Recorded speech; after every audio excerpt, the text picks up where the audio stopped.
drunk with my best friend Lila Smith at the bar, I end up sleeping with my fiancé, Silas Clark, whom I've only met for a few times. Not only that, but I only discover that I'm pregnant with his child 2 months later. Just when I'm debating whether or not I should tell Silas the truth, Lila, who has been my friend since we were kids, keep advising me. Just as I'm about to agree to that suggestion, I feel a kick coming from my belly, which has yet to develop a baby bump. Next, a baby's voice echoes in my mind. Mom, don't trust that mean woman. You'll get abused by that Logan jerk in the future. Not to mention you'll be forced to sell your body because of the decision you'll make today. Dad has already found out that you're the woman from that night. He's on the way here right now. Upon hearing my unborn baby's thoughts, I tremble violently immediately. Although I don't have any feelings for Silas, I can still try to nurture a relationship with him. On the other hand, I only get to live once, so I can't ruin it no matter what. Alara, are you really willing to marry someone you don't love? Logan has had a crush on you for ages. Even if you marry him with a baby, he definitely won't mind. You might as well just come clean. Lila Smith gripped my hand. Her face was full of earnest concern as she tried to persuade me. Silas Clark was my fiancé, someone I'd barely met a few times. Logan Smith, on the other hand, was my boyfriend, the one I'd been dating behind my family's back. Over the years, I'd brought up canceling the engagement more than once. However, every single time, Dad would scold me, frustrated beyond belief. The Clark family isn't someone we can afford to offend. Mr. Clark taking an interest in you is the luckiest thing that'll ever happen to you. Can you please stop causing trouble? So when Lila made her suggestion, I was immediately tempted. However, in the next second, a sharp pain shot through my abdomen, and that baby's voice rang out from nowhere. Mom, use your brain. This friend of yours is a total snake. She and Logan are scheming to get you away from the Jackman family so she can take your place and marry Dad. You treat her like your best friend, but she's using you as a stepping stone. Hearing the voice from my belly, I instinctively looked at Lila.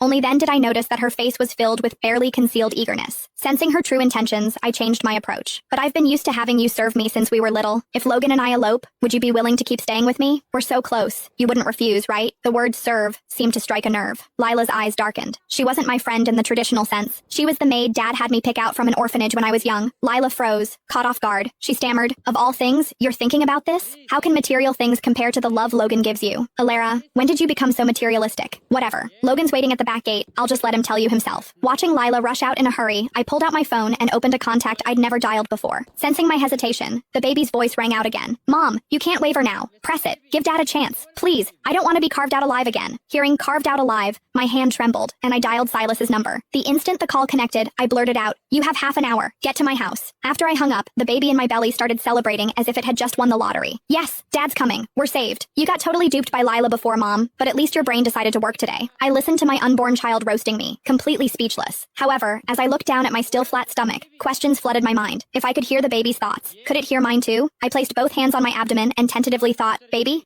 Mom." After a moment of shock, the baby responded with pure joy. "Mom."